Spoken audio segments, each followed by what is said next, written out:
All right, optional fun video number one, combining some concepts and specifically looking at the connections between what we've talked about and graphs, which I guess is really the whole section. But how do we get a graph from information about a function? Draw a graph on the interval from -3 to 3 with the following properties. The function is positive everywhere. The first derivative is positive over the intervals x bigger than 1, and x is between -3 and 0. And the first derivative equals 0 over the interval 0 to 1. So we just need a graph on -3 to +3 with these properties. Let's turn up my graph and let's get ready to graph. So we're only looking from -3 to +3. Our graph is going to be a little short. And right off the bat, we know it's positive, so I don't need to have much room down here. And in fact, like I've said in a previous video, it's one of the advantages. If you know you're not going to ever be down here, don't give yourself room to go there.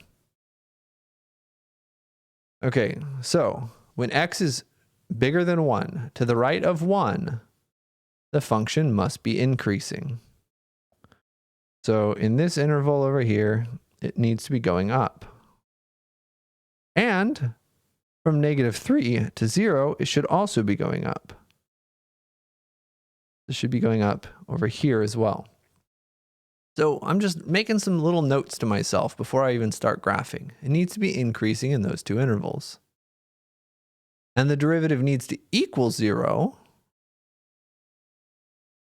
on this. So it really needs to be completely flat in this interval. So it needs to be positive and then increasing, flat, increasing. You can draw that however we want. So we could do it like this.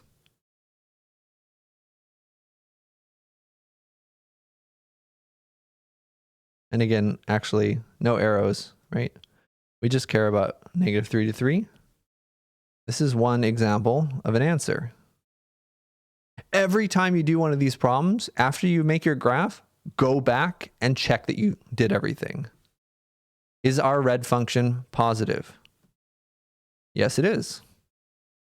Does our red function increasing to the right of 1? Yes, to the right of 1, this function's increasing. Is our function increasing between -3 and 0? Yes. It is increasing on that interval.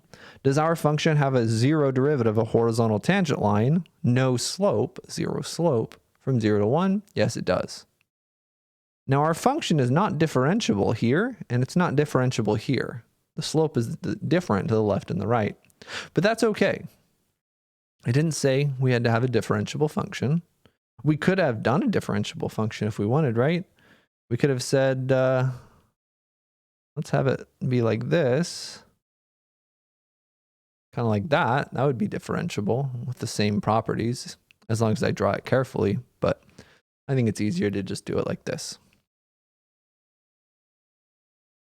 That was part A, by the way. Let's do part B. Part B is going to say that the second derivative is negative, so concave down, over the interval from -1 to +1. The second derivative is positive over -3 to -1 and +1 to +3. It says there's a local max at x equals 0 and a local min at x equals ±2. So just like before,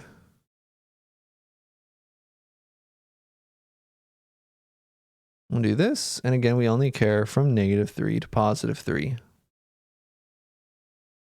And actually, I want more room. Let's count by doubles. 1, 2, 3.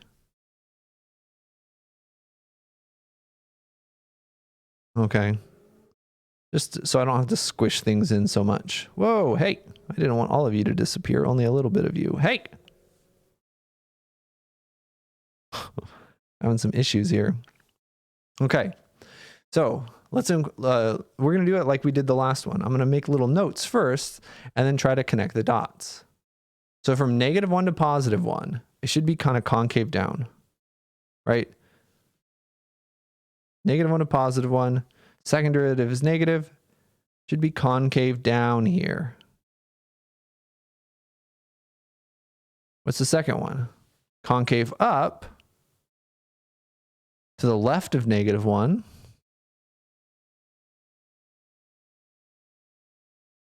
And concave up to the right of +1. So it could look something like this for concavity. It says there's a local max at x = 0 and a local min at ±2. Oh, so we almost don't need to change anything. This blue graph is almost just our answer. Well, let's make it look a little nicer. Let's say it's over here. There's going to be a local min at -2, a local max. Doesn't have to be a global max, but it could be a global max. Absolute max at x = 0 and local min again, +2. It could just be a symmetric and even function. And then the important thing is that the point of inflection, right, is right here. It didn't tell us that, but it has to be a point of inflection as long as the second derivative is continuous. So at 1, that'll be a point of inflection. So let's try to incorporate that information. So it's concave up until here, and then that's where it switches to concave down, and then concave up. So that's these 2 points right here are unwritten, but they are requirements. All right, and then again, this is our answer. Let's double check, let's verify that everything is taken care of.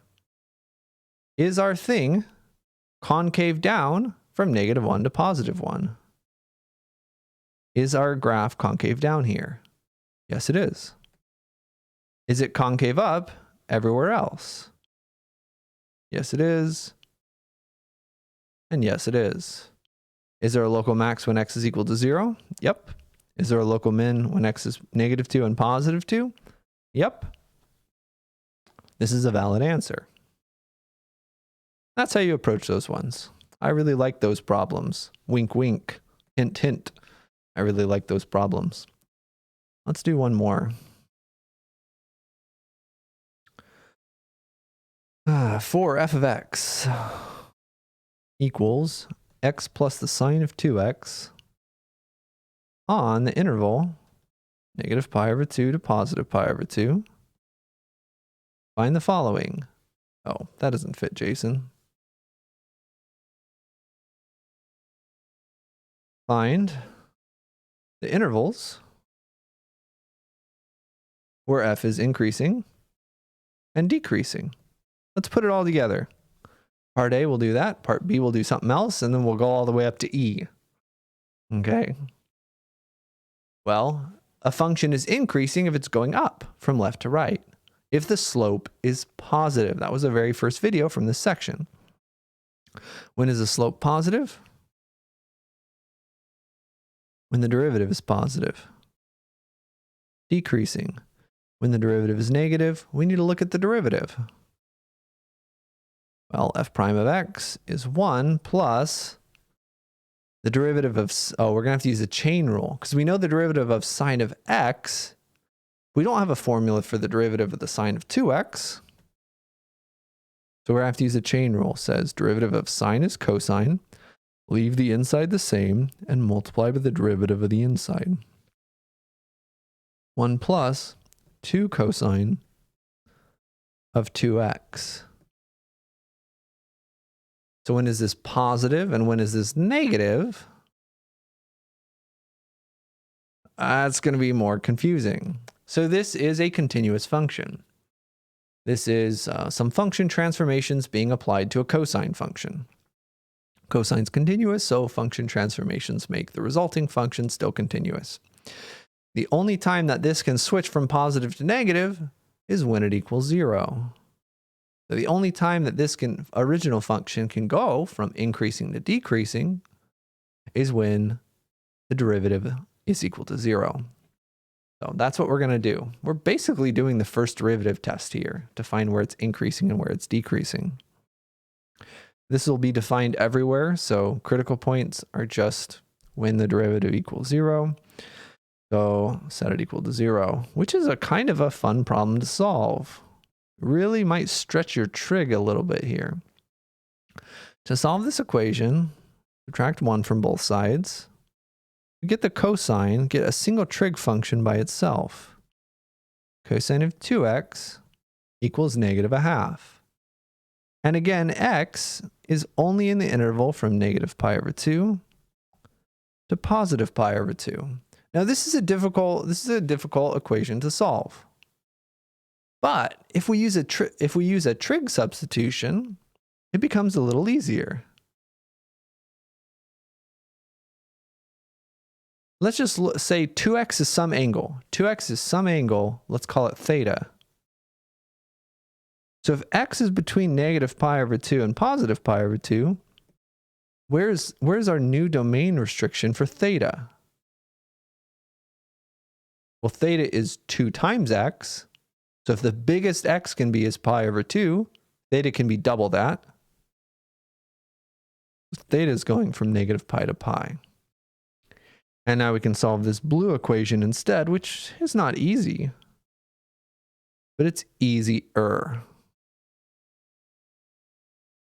When is the cosine of theta equal to negative 1/2? Well, we have to look at our reference angle. What reference angle for cosine gives us a 1/2, and then we have to look at what quadrant. Cosine is negative here and here.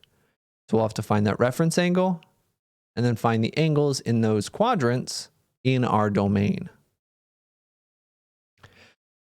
So remember your special triangles or your unit circle, depending on how you do things.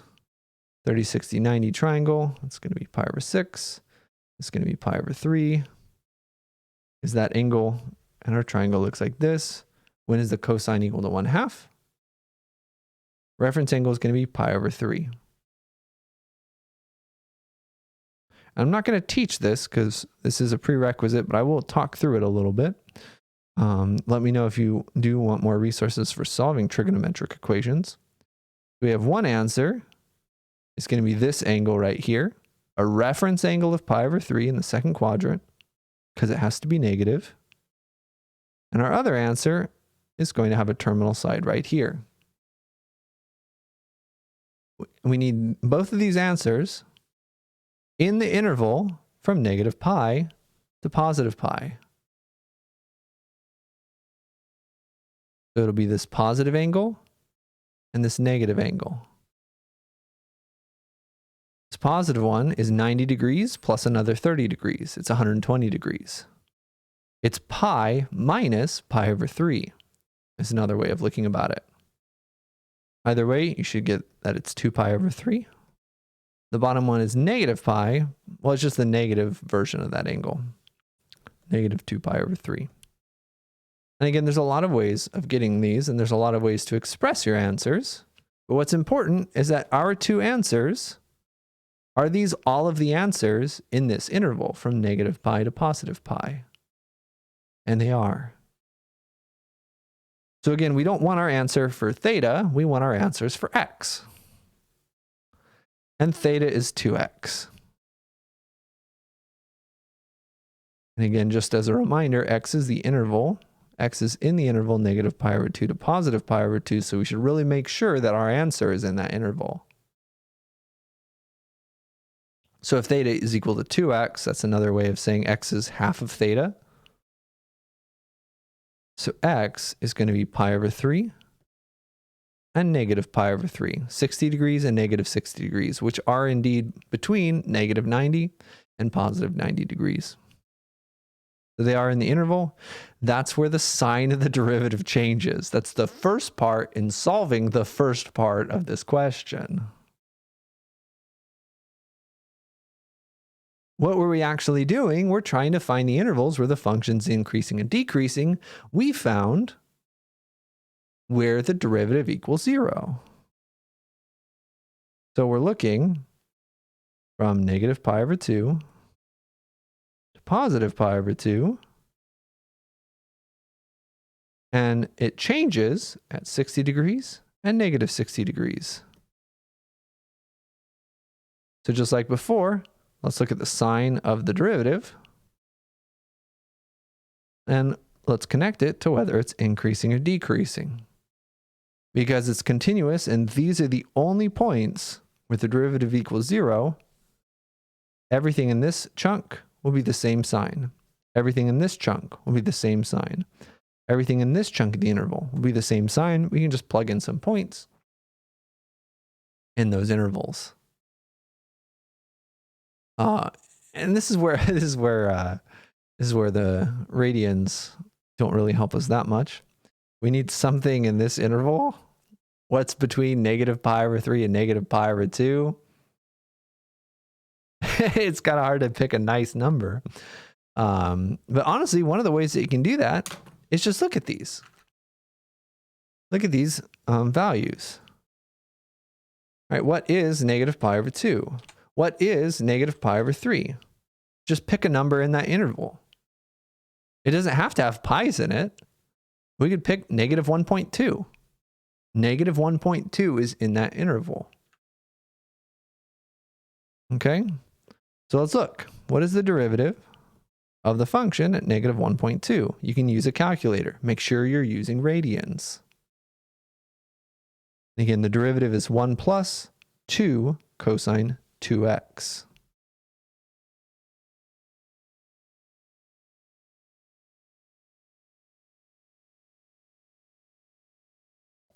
So let's just plug this into a calculator.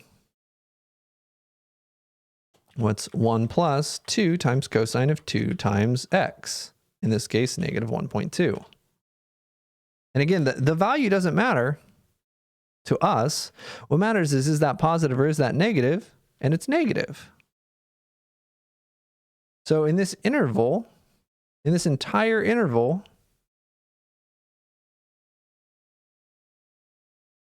the function's decreasing, has a negative slope. Pick a nice number in the middle interval. I choose 0. What's the sign of the derivative? At 0, we'll just replace this with 0. It's positive. Everywhere in this middle interval, everywhere in this middle interval has a positive derivative. The function is increasing. And last, pi over 3 to pi over 2, we can use the same logic. Just plug in a positive 1.2. And again, it's going to be negative in that last one.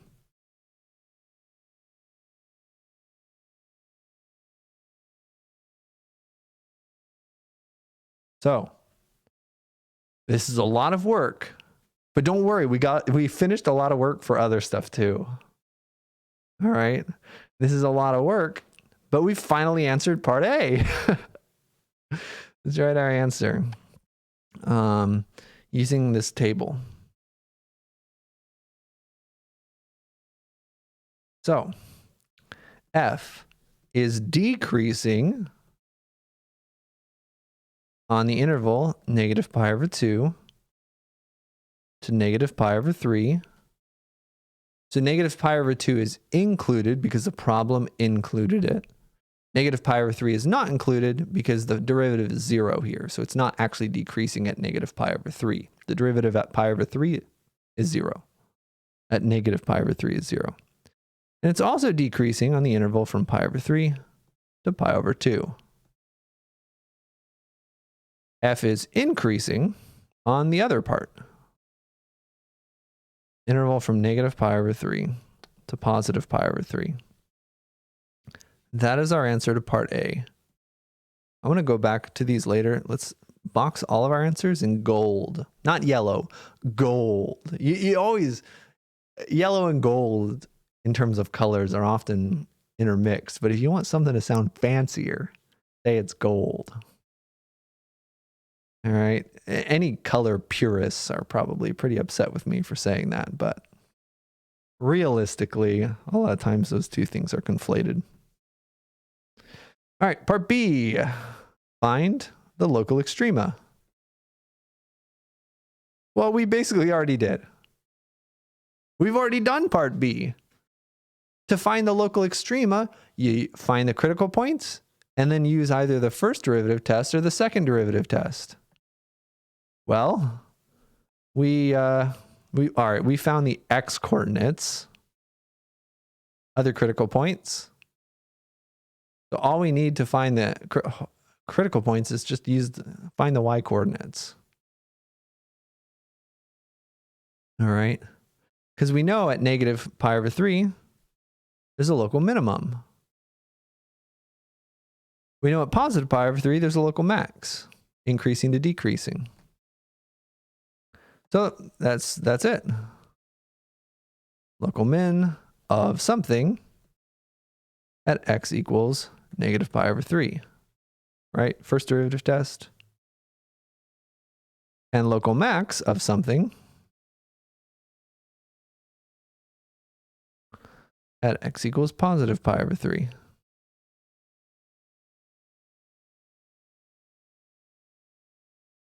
All that's left is just finding the function value here.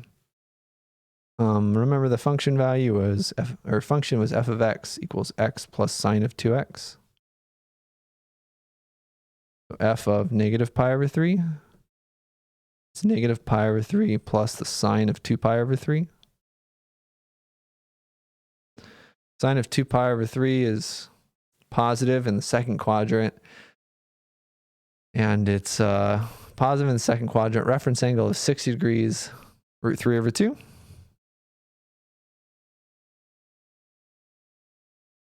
So if you wanted an exact answer, this would be it. It's kind of messy. Just like before, I'm okay approximating here. So again, x, let's say f of x equals x plus sine of 2x. And specifically, we're curious about f of pi over 3 and negative pi over 3. Wait, what is it grumpy about? I have two f's. I'm sorry, Desmos. It's about 1.913.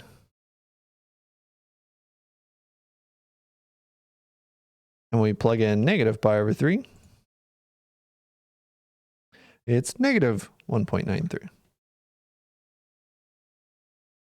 There we go. That's our local extrema. And because this is a video on connecting concepts, because this is a video of just bonus material for all of you, bonus math, I want to use the second derivative test to get the same answers. So we're done with part B. You don't have to do any more of part B, but you could if you wanted to by looking at the second derivative test. Because the first derivative equals 0, so it does apply. The second derivative is going to be the derivative of this, which is going to be 4, we get negative 4 sine of 2x.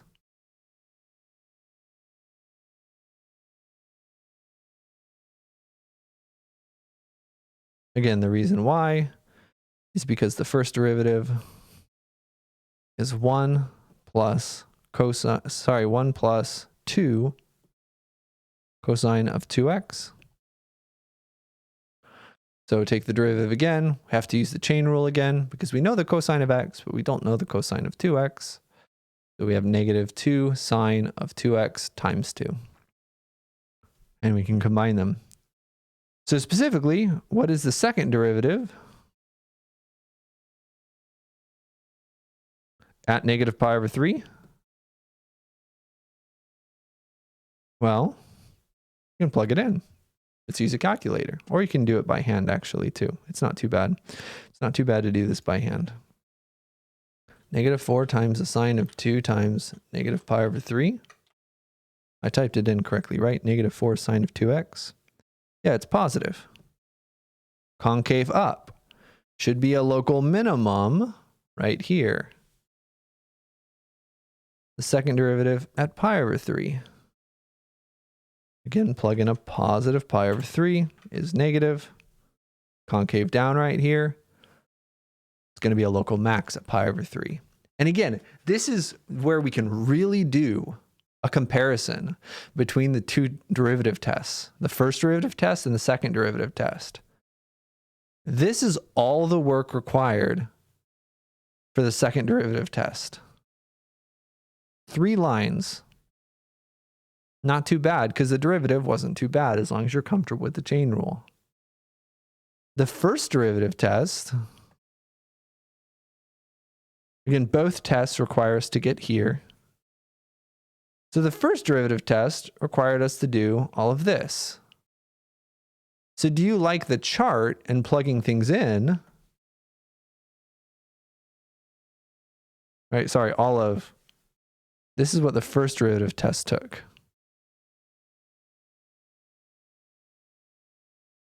And this really it does take longer. First derivative test takes longer in most situations, unless you have a really messy derivative. And then you got to pick points in the middle. You got to plug in extra points. First derivative test usually does take longer, but the first derivative test works on a lot more functions. So that is why the second derivative test can be useful. It can be quicker, but you guys can choose for most situations. All right, let's do part C. Find all intervals where f is concave up and where f is concave down. Well, we already found the second derivative, which is useful. We're going to need it. It's -4 sine of 2x, I believe. Well, where is this negative? Where is this positive? Again, remember our domain. If we weren't looking on this domain, this question would get a lot more tedious because this is a periodic function and we'd have infinite numbers of domain, of intervals. Or not infinite numbers of intervals, but intervals with infinite disjoint parts. So this is a continuous function. The only time that we can go from concave up to concave down, the only time that we can go from a positive second derivative to a negative second derivative is when the sign switches, which is going to be at 0. Intermediate value theorem comes out again. So we need to find, well, when is this second derivative equal to 0? We'll set it equal to 0.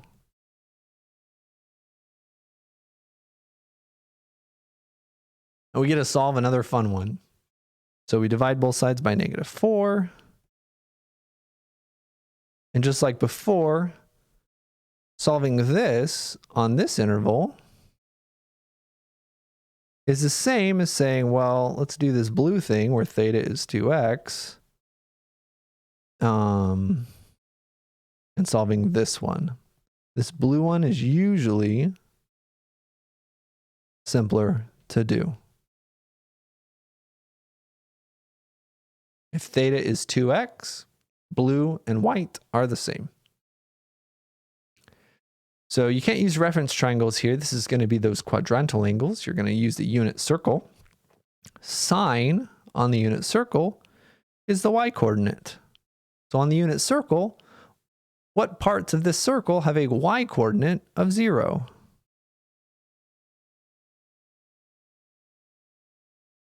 Y-coordinate on the unit circle. Well, there's a y-coordinate of 0 here and a y-coordinate of 0 here. What are those angles on the intervals from -pi to pi? 0, pi, and -pi.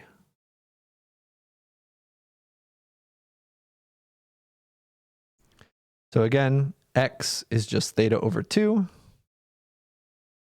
So x is -pi/2. which is barely in the interval, 0, and pi over 2. This is the only places when the second derivative equals to 0. Turns out the negative and the positive pi over 2 aren't really going to matter because it doesn't. Well, I'll show you why they won't really matter. We're curious about where it's concave up and concave down. So let's look at a number line again and see what the concavity looks like in each of these intervals. And again, we're only looking from negative pi over 2 to positive pi over 2. And that's why, right? So really the only possible point of inflection is when x is equal to 0. This can't be a point of inflection over here because we're not even looking at anything to the right. Point of inflection is when concavity changes, but our domain is restricted here. We're only looking in this interval. So on the top, let's look at the sign of the second derivative. On the bottom, let's look at the concavity. See what happens. Ooh, another way that you can remember concavity. Concave up. Looks like that. Concave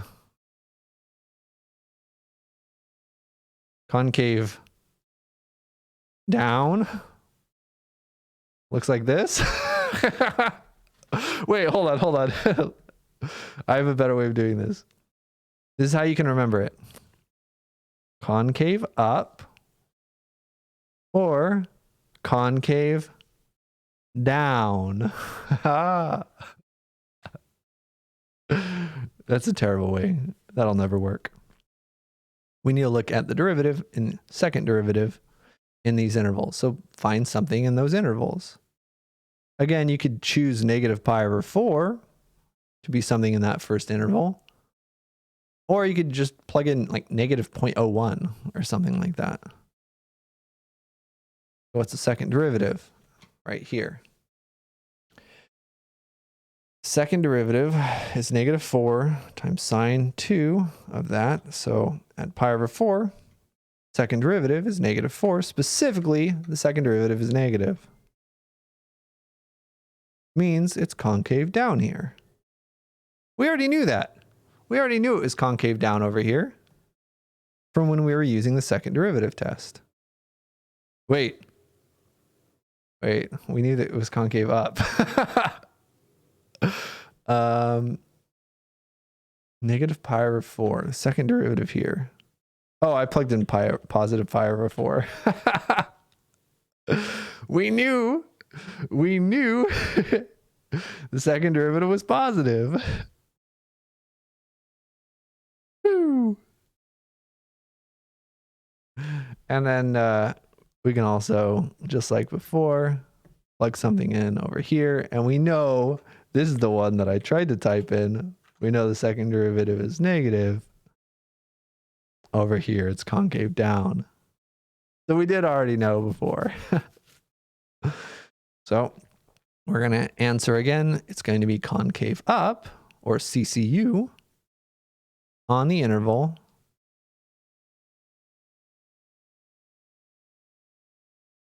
usually we don't include the endpoints, but no, we still don't include the endpoints because the second derivative equals 0 on these endpoints. Negative pi over 2 up to 0, and it's concave down on 0 to pi over 2. That's our answer to part C. Part D, find the points of inflection, or the inflection points. Again, we already did that.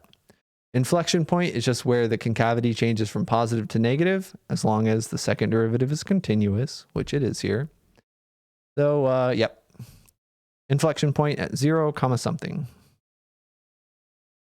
What's the function value when x is equal to 0? Remember, our function is x plus sine 2x. What's the function value when x is equal to 0? The function value is also 0. And now for the final part of this problem, part E. Sketch the curve by hand. This is not a super important talent for you to have. And I'm not probably going to test it. But it's really good to see if you can combine all these concepts. It's really just doing example 4 all over again.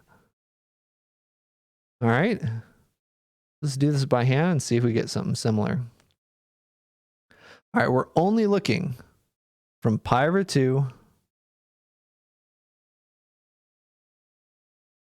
to negative pi over 2.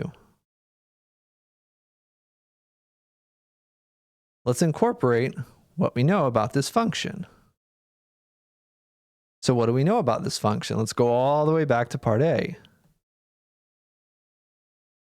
It's decreasing up until negative pi over 3 and after positive pi over 3. So it's decreasing. Wait, where's pi over 3? Oh, this is too hard. What's pi over 3 is 60 degrees. Pi over 2 is 90 degrees. So pi over 3 is 2/3 the way here. I should have had pi over 2 be right here. So let's do that. Let's make it actually 6. Let's make pi over 2 6 units across. And again, that's a nice choice, because if pi over 2 is 6 across, that means pi over 3 is right here. This is pi over 3, pi over 2. All right, I already forgot. Where is it increasing and decreasing? Decreasing on the outsides of the interval and increasing in the middle. So it's decreasing right here, and then it's increasing in the middle, and then it's decreasing again. That was our answer for part A. That's what we knew from part A. Part B says local extrema. We know it. Oh, let's graph this. When x is negative pi over 3, we have a local min at negative 1.9. And we'll just say this is 1 and this is 2. When x is negative pi over 3, we have a local min at negative 1.9. We have a local min right here. And we have a local max right here. So very locally, we're going to have it kind of look like this. Good. That's information from B.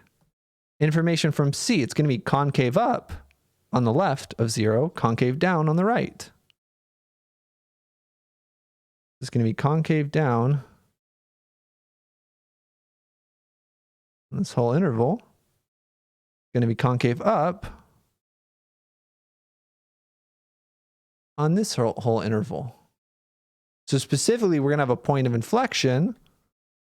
That was D. Point of inflection right here. All right. And so we don't need an exact answer here. We don't need an exact thing. It would be very helpful if we found what the function value was at the endpoints, but the problem's not forcing us to do that. It's just wanting us to connect all these concepts to give a sketch of the curve, not a really formal graph. But I personally, for myself, feel much more confident if I did just look at the endpoints as well. F of pi over 2 and f of negative pi over 2. So the function was x plus sine of 2x. So at pi over 2, that's going to be pi over 2 plus sine of pi, which is 0. And similarly, the sine of negative pi, that's the same terminal side, is also going to be 0. So pi over 2, if you plug that into a calculator, is about 1.5. So we're actually down here, down here. Now we just connect the dots and hope that we have the right shape.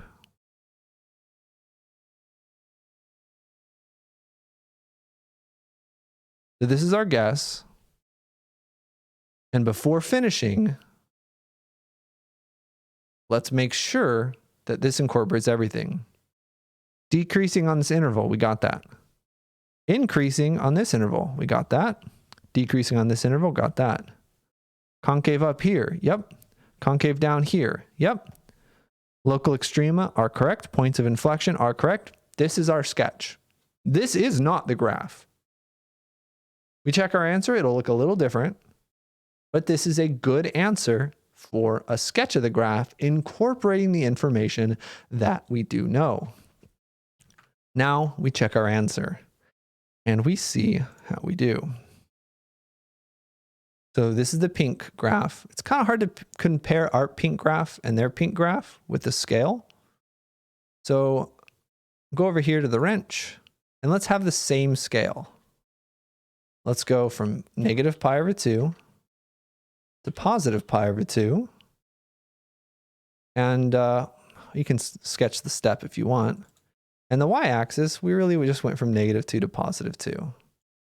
Does this look like our graph? Hold on. Let me try that again. Does our red graph look like their purple graph? Oh, that's pretty close. We did a good job. We did a good job. And our graph honestly does kind of just look like a regular sine graph. But if you zoom out, that's where you can see how it's not just a regular sine graph. The x component is like a drifting factor. It's basically sine that's drifting. But anyway, that's how you all incorporate it all together. I don't even want to know how long this video was, but this really was an optional video, an extra video that I wanted to give you guys to give you some more experience seeing other things and seeing the connections between all these topics. So I hope it was useful, even though it was indeed long. Feedback is always important. So if you have any feedback, feel free to share it. Have a great day. Let me know if you have more questions, and good luck.